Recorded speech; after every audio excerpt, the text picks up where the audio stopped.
السلام عليكم ورحمة الله. ابتداء كل سنة وانتم طيبين، ويشرفني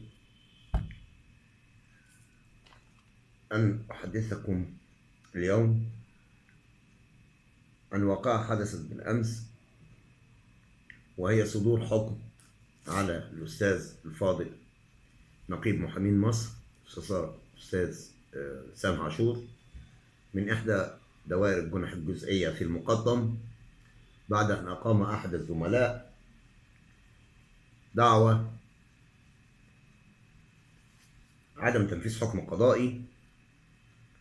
أنا مش هدخل معاكم في سجال قانوني، أنا فقط أوضح وجهة نظري. فقد اتفقت بالأمس مع كثير من الزملاء الذين كانوا عند حسن ظني، واختلفت مع بعضهم، ولأني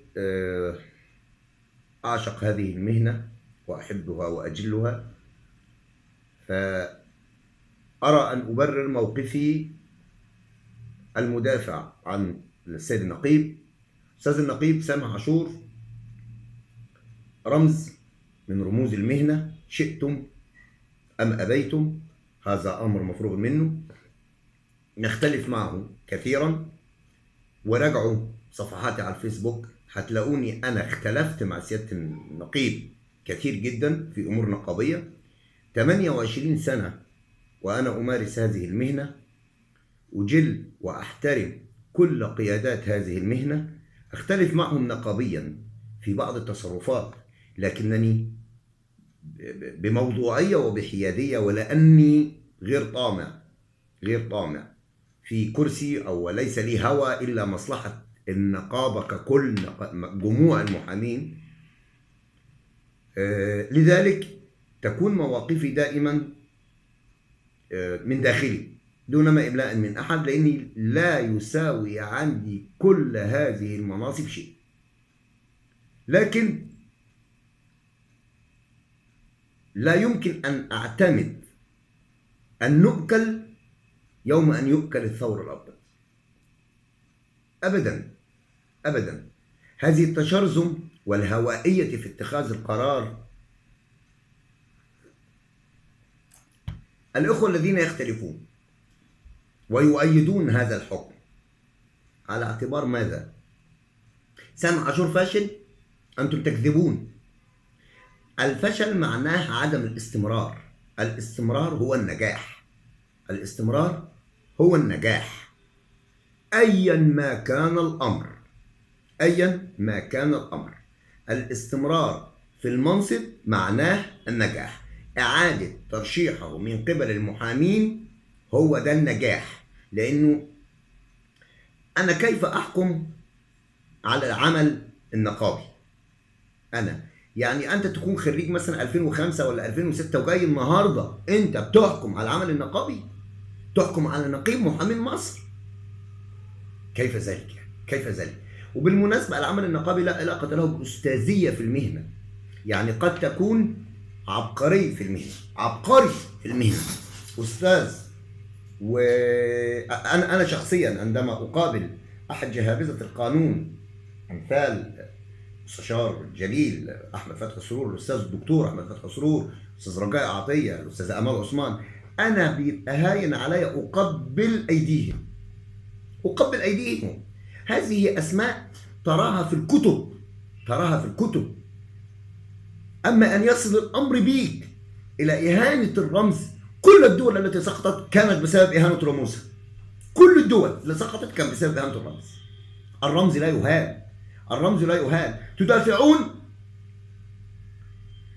عن آراء فقهية وتقولوا مقدسات، تقولوا على آراء بعض الناس، شخوص عاديين ماتوا من 400 500 600 سنة، من 1000 سنة، الله أعلم، لكن أن تدافع عنها بهذه القدسية، وتأتي الآن وبينك عندك رمزك تهده. للأسف بعد مواقف الزملاء لا تعجبني، وكوني أن أنا مع النقيب ليس معناها أنني ضد أحد إطلاقا. أنا أجل وأوقر الجميع، أجل من هذا المكان، من مكاني، من بيتي، من مكتبي، من كياني، من حياتي. الكرسي اللي أنا قاعد عليه ده حياتي أنا. أجل وأقدر النقيب المباشر أستاذ أشرف عبد الله. أجل وأقدر النقيب الأعلى سيد الأستاذ الفاضل أستاذ محمود الداخلي. أقر وأعتمد أساتذتنا أعضاء اللجنة أعضاء الجيزة في النقابة العامة أستاذ حافظ الروبي، أقر له وأحترمه وأحبه، وهو نقيب مقرب إلي جدا ومحبوب لي جدا. حتى لو اختلفت معه، إيه المانع؟ إيه المانع أن أنا أختلف معه؟ لكن عندما يأتي الموضوع تصادما مع رمز، أعتقد أنه وجب أن نقف وقفة رجل واحد ضد غوغائية البعض، خصوصا فيما يتعلق بموضوع قيد التعليم المفتوح. أولا، يحق للنقيب أن يتخذ كافة الاشتراطات اللازمة للقيد في النقابة أو لتجديد الكارنيه. هذا أمر مفروغ منه. إحنا ما إحناش مهنة أي مهنة، لا، إحنا مهنة قضائية، إحنا مهنة مقدسة، إحنا مهنة الدفاع عن الحق. أنا وأنا واقف أمام القاضي أنا مثلي مثله، إنما يأتي شخص آخر. طيب لما لا يقبلون هؤلاء في الوظائف العامة في الدولة؟ أنت جاي بتلومني أنا ليه؟ أنا ليه أشيل خطأ الدولة؟ ليه أشيل مصيبة التعليم المفتوح خلال ال10 15 سنة اللي فاتت؟ أنا ذنبي إيه كنقابة؟ أنا إيه اللي هيخليني أتحمل هذا العبء؟ أنا لا أقبل الغير مشتغلين الحاصلين على ليسانسات حقوق من جامعات حكومية، القاهرة وعين شمس وأسيوط والمنصورة، أنا ما قبلتهمش، لأنه اشتراطات القيد عندهم اللي أنا طلبتها مش متوفرة. اللي بيروح يشتغل في مهنة، أنا لا أهين أي مهنة، يعني لا أهين أي مهنة، كل المهن محترمة، حتى مهنة جامع القمامة محترمة، مهنة محترمة جدا وبلها لا نعرف نعيش. لكن حتى هذه المهنة لها اشتراطات. أنا مش مصاب من كل فشلة المجتمع عشان يتحطوا عندي. الله يرحمه الأستاذ الفاضل أحمد الخواجة لما دخل في صدام مع الرئيس السادات أراد أن يشتري دور النقابة في واقعة كامب ديفيد. السيد الأستاذ الفاضل الله يرحمه ويحسن إليه المستشار أحمد الخواجة رفض على موقفه. فالسادات كان بطبيعته الحروب اللي كان بيخوضها ضرب التنسيق بتاع كلية الحقوق، فأصبحت كلية الحقوق تقبل من 50%، وده مما أثر تأثير سلبي جدا على كيان المهنة نفسه. النهارده أنا بصحح خطأ يا إخواننا، الله يرضيكم، هذه المهنة ليست مهنة سهلة، هذه المهنة مهنة شقاء. اوعوا تتصوروا إنها مهنة سهلة، أنت تقف في موقف المدافع عن الحق، أنت تقف في موقف المحارب للظلم، وهذه تحتاج مؤهلات، والمؤهلات لا تأتي من بإعدادية ولا بدبلوم. مش هينفع ان انا تديني عدد انا مش محتاجه اصلا في مهنتي. انا بدور على حصانتي انا كمحامي، انا رجل سلطة قضائية. انا ما ينفعش ابقى راكب مع سواق توك توك او يا سيدي كل المهن محترمة، انا لا استثني مهنة، كل المهن محترمة، لكن يا اخوانا انا ليا كيان، انا ليا وضع معين. انا بتطالبوا بايه؟ انتوا بتطالبوا بايه؟ بحبس النقيب؟ مش هيحصل.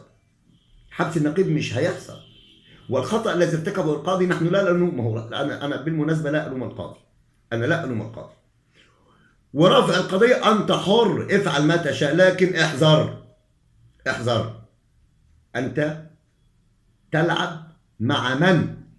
المهنة الوحيدة في العالم التي تصارع الأسود وتلاعب القرود.